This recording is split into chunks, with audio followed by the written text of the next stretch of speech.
Hello friends, आप सबका welcome है आपके अपने चैनल वेव्स एडुकेयर में।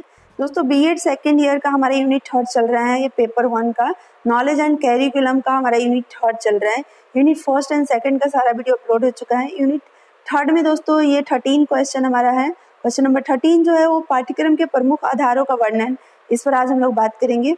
पाठ्यक्रम के प्रमुख आधार क्या है, मेन बेस ऑफ कैरिकुलम क्या है, इसको प्रभावित करते हैं। इससे पहले वाले अगर वीडियो को आप नहीं देखे हैं, सारे वीडियो को आप देख सकते हैं। प्लेलिस्ट में सारी वीडियो सीरियल वाइज दोस्तों सेव है, आप वहां से जाकर सारी वीडियो को सीरियल वाइज देख सकते हैं। यूनिट 1, यूनिट 2 और यूनिट थर्ड के 12 वीडियो ऑलरेडी अपलोड है। तो चलिए हम इस वीडियो को स्टार्ट करते हैं। अगर आप चैनल पर पहली बार हैं या नए हैं और चैनल को सब्सक्राइब या नहीं किए हैं तो दोस्तों प्लीज आप चैनल को सब्सक्राइब कर लीजिए। बीएड सेकेंड ईयर से रिलेटेड सारे वीडियो आपको यहाँ पर प्रोवाइड किए जाएंगे और एजुकेशनल वीडियो भी आपको इस चैनल पर मिलते रहेंगे। तो चलिए स्टार्ट करते हैं इस वीडियो को। मानव जीवन में शिक्षा का क्या है, अद्वितीय महत्व है। शिक्षा के अभाव में मानव को मानव कह पाना असंभव होगा। बिल्कुल, शिक्षा के अभाव में मनुष्य केवल प्राणी मात्र रह सकता है, मानव या इंसान नहीं। शिक्षा प्राप्त करके ही व्यक्ति एक सामाजिक प्राणी बनता है। केवल प्राणी रहेगा लेकिन शिक्षा प्राप्त करके ही वो सामाजिक प्राणी बनेगा। शिक्षा एक जटिल एवं व्यापक प्रक्रिया है जो जीवन प्रयत्न चलती है, यानी कि इसका कभी अंत नहीं होता है। शिक्षा के द्वारा ही व्यक्ति अपनी अपरिपक्वता को परिपक्वता में बदलता है। यानी एक बच्चा होता है जिसको कहा जाता है ना कि अभी इसको कोई बुद्धि ज्ञान नहीं है, एजुकेशन से ही वो परिपक्वता को बर्बरता को सभ्यता, यानी कि एक अनएजुकेटेड पर्सन को देखिए और एक एजुकेटेड पर्सन को देखिए और सभ्य नजर आएगा। तथा पाश्विकता को मानवता में, यानी कि कहा जाता है कि एजुकेशन के बिना मनुष्य पशु के समान होता है और एजुकेशन लेता है तब जाकर वो मानव में परिवर्तित होता है। शिक्षा प्रक्रिया में पाठ्यक्रम का एक महत्वपूर्ण स्थान है और यह पाठ्यक्रम समय समय पर क्या होना चाहिए, तत्कालीन समाज एवं समाज की दशाओं एवं परिवर्तनों से प्रभावित होता है। यानी कि जो भी हमारे समाज में नई चेंज आती है उसके अनुसार हमारे पाठ्यक्रम जो है उसमें भी अपडेट होना चाहिए। पाठ्यक्रम निर्माण एवं विकास की प्रक्रिया अनेक तथ्यों एवं सिद्धांतों पर निर्भर करती है। अध्ययन की सुविधा के लिए पाठ्यक्रम के प्रमुख आधारों को निम्नलिखित रूपों में विभाजित किया जा सकता है। यानी पाठ्यक्रम को निर्धारित करते समय किन किन हमें चीजों को ध्यान में रखना चाहिए, कौन कौन से प्रमुख आधार हैं, बेस है जिसके बेस पर पाठ्यक्रम हमें डिजाइन करना चाहिए। फर्स्ट आप देख सकते हैं दार्शनिक आधार, फिलोसफिकल बेस, मनोवैज्ञानिक यानी साइकोलॉजिकल बेस। उसके बाद ऐतिहासिक यानी हिस्टोरिकल बेस, ऐतिहासिक आधार, सामाजिक आधार, सांस्कृतिक आधार, वैज्ञानिक आधार, इन सबको ध्यान में रख के हमारा पाठ्यक्रम डिजाइन होना चाहिए। तो चलिए एक एक करके सभी के बारे में हम लोग डिस्कशन करते हैं। यहाँ पर आप देख सकते हैं दार्शनिक आधार की अगर हम बात करें तो आप यहाँ पर देख सकते हैं फर्स्ट दार्शनिक आधार की बात करते हैं। प्रसिद्ध विद्वान एवं दार्शनिक अरस्तु के मतानुसार, यानी अरस्तु के अनुसार दर्शन क्या है, एक ऐसा विज्ञान है जो परम तत्व के यथार्थ स्वरूप की जांच करता है। व्हाइटमैन के शब्दों में दर्शन की परिभाषा एक ऐसे प्रयास के रूप में दी जा सकती है जिसके द्वारा संपूर्ण मानव अनुभूतियों के विषय में सत्यता से विचार करते हैं। सत्य की पहचान उसे होती है, सत्य को जानते हैं जिसके द्वारा हम अपने अनुभवों का वास्तविक सार जानते हैं। इस प्रकार दर्शन के बारे में अलग अलग फिलोसफर ने अलग अलग बातें कही है। 50 के अगर शब्दों में देखें तो दर्शन का ज्ञान क्या है, विज्ञान है। यानी विज्ञान के बारे में जानते हैं तो दर्शन का ज्ञान हमें करना चाहिए। इन सब परिभाषाओं से क्या स्पष्ट होता है कि दर्शन शास्त्र की जो प्रकृति है वो क्या है, वैज्ञानिक है, तभी ऐसा लोग बोल रहे हैं। दर्शन का संबंध क्या है, मानव जीवन की अनुभूति से। प्रत्येक व्यक्ति एवं समाज अपना जीवन दर्शन होता है। किसी भी व्यक्ति अथवा समाज को अच्छी तरह से समझने एवं उसके संबंध में निर्णय लेने से पहले उसके जीवन दर्शन को जानना पड़ता है। मानव जीवन के प्रत्येक पक्ष एवं प्रत्येक क्षेत्र में व्यक्ति के दर्शन का विशेष महत्व है। दर्शन के महत्व की अवहेलना जीवन के किसी भी क्षेत्र में नहीं किया जा सकता है। इस तत्व का अनुमान अंग्रेजी साहित्यकार एवं समालोचक जी.के. चेस्टर्न ने प्रस्तुत कथन में भी लगाया था। आगे यहाँ पर आप देख सकते हैं कुछ लोगों का विचार है कि मनुष्य के विषय में सबसे व्यवहारिक एवं प्रमुख वस्तु क्या है, ब्रह्मांड के विषय में इसका दृष्टिकोण है।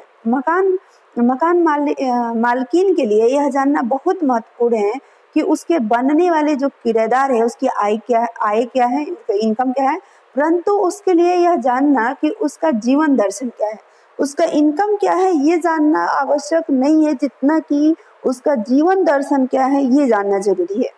यानी कि वो ज्यादा, उसकी इनकम जानने से ज्यादा महत्वपूर्ण क्या है, उसका जीवन दर्शन जानना। सेनापति के लिए शत्रु से लड़ने के लिए उसकी सेना की संख्या जानना तो महत्वपूर्ण है ही, परंतु इससे भी महत्वपूर्ण क्या है, शत्रु के दर्शन को जानना। उपरोक्त सभी कथन से स्पष्ट होता है कि जीवन के प्रत्येक क्षेत्र में दर्शन का महत्व है। जीवन के प्रत्येक क्षेत्र एवं पक्ष में दर्शन का संबंध है। इस तथ्य को ध्यान में रखकर कहा जा सकता है कि दर्शन का संबंध शिक्षा से भी है। यदि यह कहा जाए कि शिक्षा संबंधी समस्त पक्ष अंततः जीवन दर्शन से संबंधित प्रश्न ही होते हैं, तो किसी प्रकार की असंगति नहीं होगी।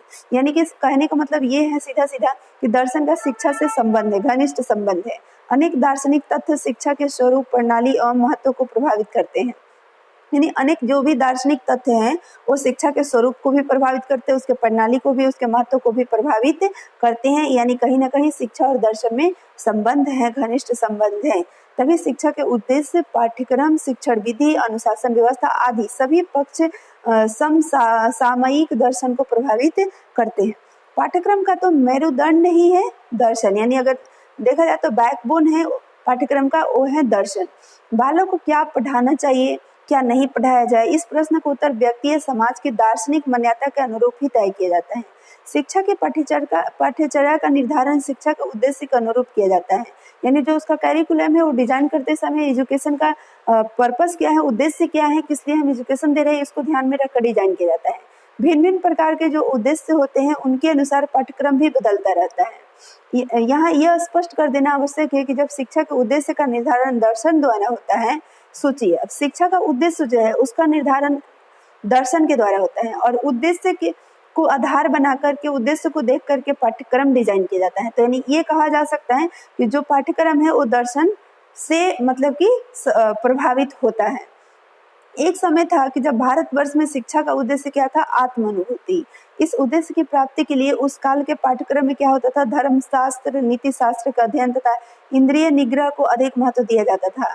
इससे भिन्न आधुनिक युग में क्या हो रहा है कि शिक्षा के भौतिकवादी उद्देश्य अत्यधिक प्रबल है। यानी भौतिकवादी, इसका प्रैक्टिकल हम ज्यादातर देखते हैं, आध्यात्मिक और आत्मिक की हम बात नहीं करते। हमारे शैक्षिक पाठ्यक्रम में तकनीकी ज्ञान, प्रशिक्षण एवं भौतिक विज्ञान को अधिक महत्व दिए जा रहे हैं आधुनिक युग में। प्रत्येक दार्शनिक विचारधारा का पाठ्यक्रम पर प्रभाव अवश्य पड़ता है। कई बार तो इन विचारधाराओं के कारण पाठ्यक्रम में निहित विषयों, क्रियाओं को लेकर उनमें मतभेद भी सामने आ जाता है। जैसे कुछ व्यक्ति साहित्य, संगीत, कला, संस्कृत पढ़ने की सिफारिश करता है, तो कुछ क्या कहता है कि हमें मतलब कि इसकी जरूरत नहीं है। आर्य समाज शिक्षा शास्त्री जो है वो प्राचीन भारतीय इतिहास के अध्ययन को अनिवार्य मानते हैं, जबकि कुछ भारतीय शिक्षा शास्त्री हैं जो बोलते हैं ये बेकार है। महान दार्शनिक प्लेटो ने बालकों को कहानियां न पढ़ाने की वकालत की थी, जबकि मैडम मारिया मांटेसरी ने कहानियों को बहुत उपयोगी बताया था।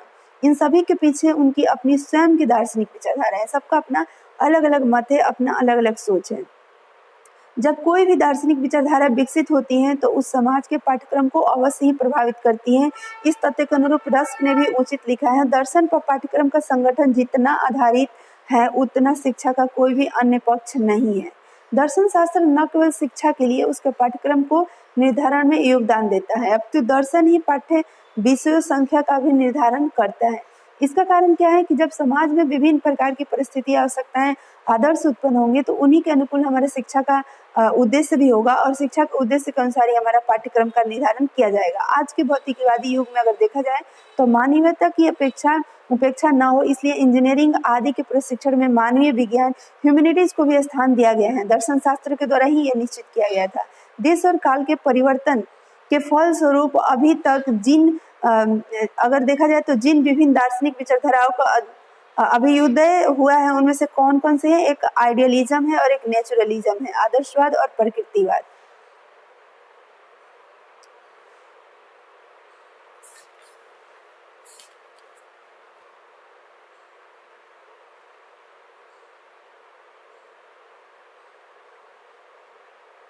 आगे यहाँ पर आप देख सकते हैं प्रयोजनवाद भी है, यथार्थवाद भी है, अस्तित्ववाद भी है। यानी कि देखा जाए तो आदर्शवाद हो गया आपका, प्रकृतिवाद हो गया, प्रयोजनवाद हो गया, यथार्थ रियलिज्म हो गया और एक्जिस्टेंशनलाइजेशन हो गया। यानी कि दोस्तों यहाँ पर अस्तित्ववाद हो गया। कहा जाए तो यहाँ पर 5 गो देखा जाए तो है आधार। मनोवैज्ञानिक आधार, यानी कि अब हम देख लेते हैं, मनुष्य एक बौद्धिक प्राणी है, बौद्धिक प्राणी के सर्वांगीण विकास के लिए क्या है? सबसे आवश्यक बात ये होती है कि उसका अनुभव एवं व्यवहार के संबंध में वास्तविक जानकारी जानना सहायता प्रदान करता है दोस्तों मनोविज्ञान इन सब के बारे में जानने में। चलिए आगे हम लोग देखेंगे। साधारण शब्दों में अगर कहा जा सकता है तो मनोवैज्ञानिक वो सब कुछ है जो मनोवैज्ञानिक करते हैं, परंतु शास्त्रीय दृष्टि से स्पष्टीकरण पर्याप्त नहीं है। मनोविज्ञान एक विकासशील विज्ञान रहा है तथा विकास के विभिन्न स्तरों पर इसका अर्थ भी अलग अलग होता रहा है, परिवर्तित होता रहा है। प्रारंभ में मनोविज्ञान को क्रमशः आत्मा का ज्ञान कहा जाता था, मन का ज्ञान, चेतना का ज्ञान कहा जाता रहा है, परंतु वर्तमान में इसे व्यवहार का विज्ञान के नाम से जाना जाता है। पिलिसबरी के अनुसार सर्वाधिक संतोषजनक रूप में मनोविज्ञान की परिभाषा क्या है? मानव व्यवहार के विज्ञान के रूप में देखी जा सकती है।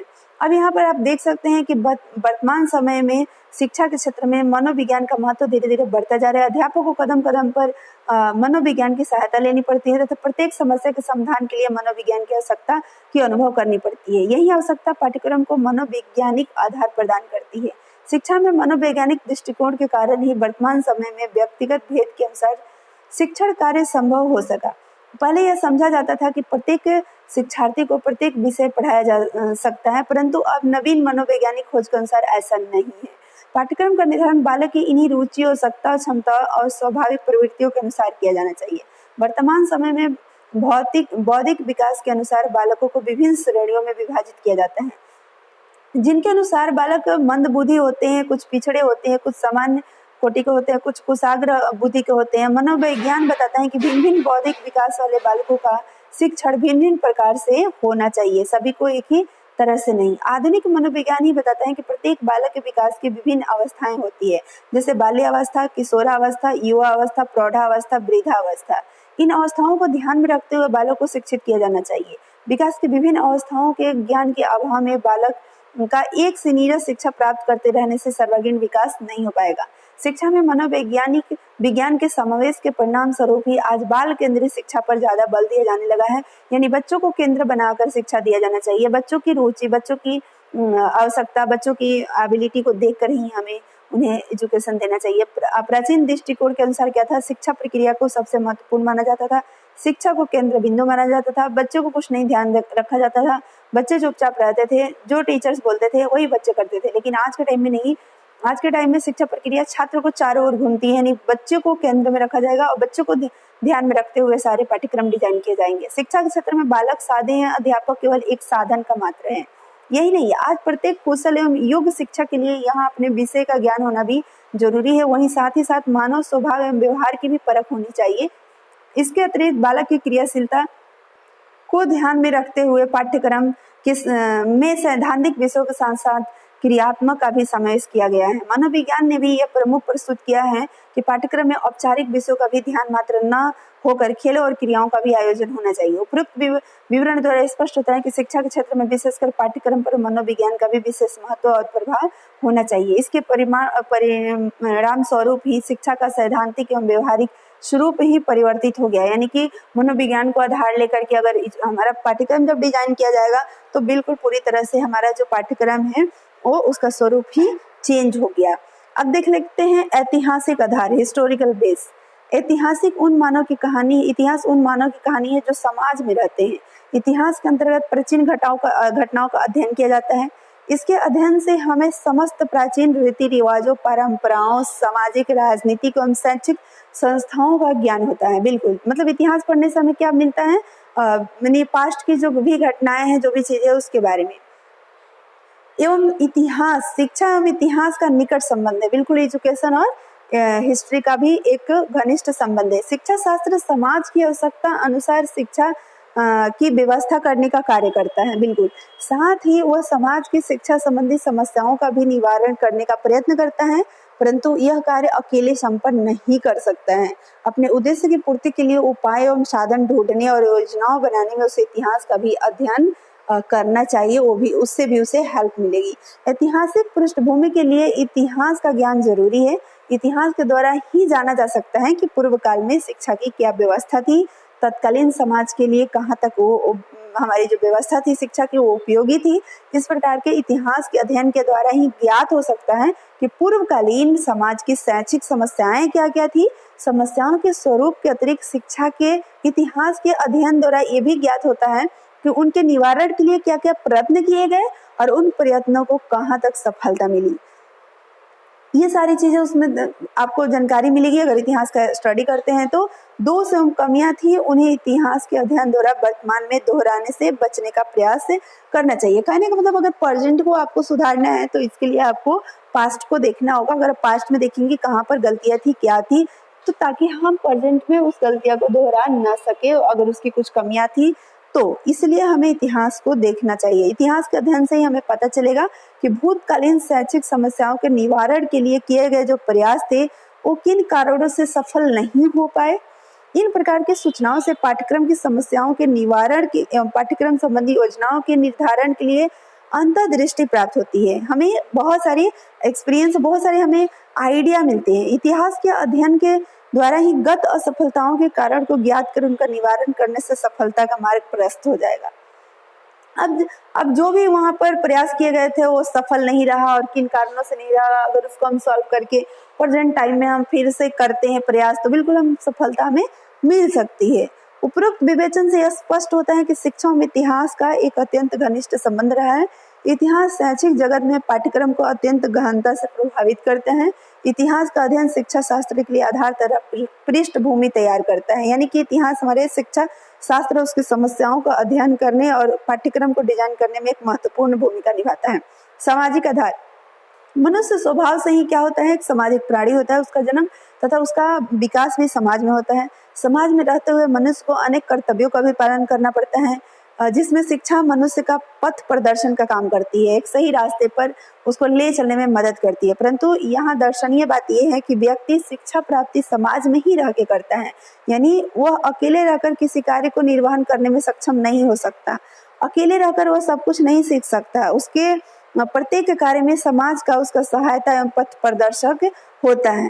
तो आज के टाइम में अगर देखा जाए तो यहाँ पर इस प्रकार समाज में रहने के लिए आवश्यक शिक्षा प्राप्ति के लिए अन्य आवश्यक कार्यों के संपादन के लिए व्यक्ति को समाज एवं इसमें रहने वाले अन्य व्यक्तियों पर भी आश्रित रहना पड़ता है।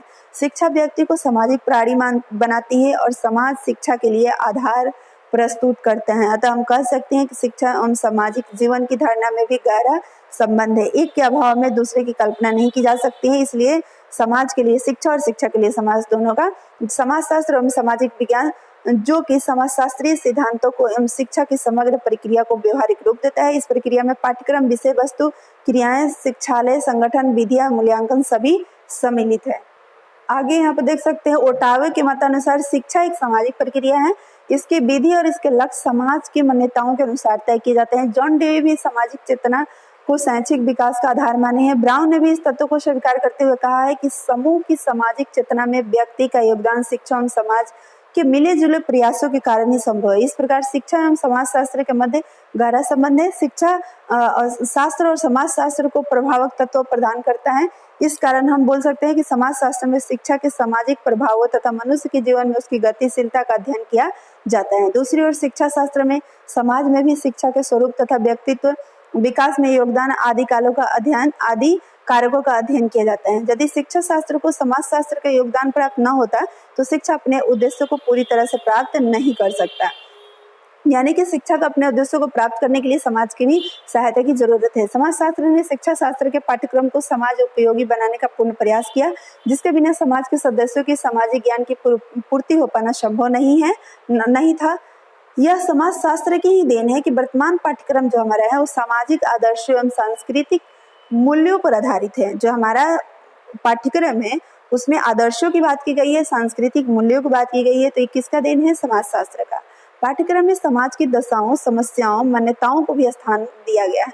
पाठ्यक्रम बालकों को समाज सेवा तथा जीविकोपार्जन के लिए तैयार करते हैं तथा वर्तमान पाठ्यक्रम में सामाजिक विषयों तथा सामाजिक क्रियाओं को विशेष स्थान प्राप्त है। इस प्रकार शिक्षा के क्षेत्र में सामाजिक आधारों ने पाठ्यक्रम को अत्यंत प्रभावित किया है और साथ ही समृद्ध भी किया है।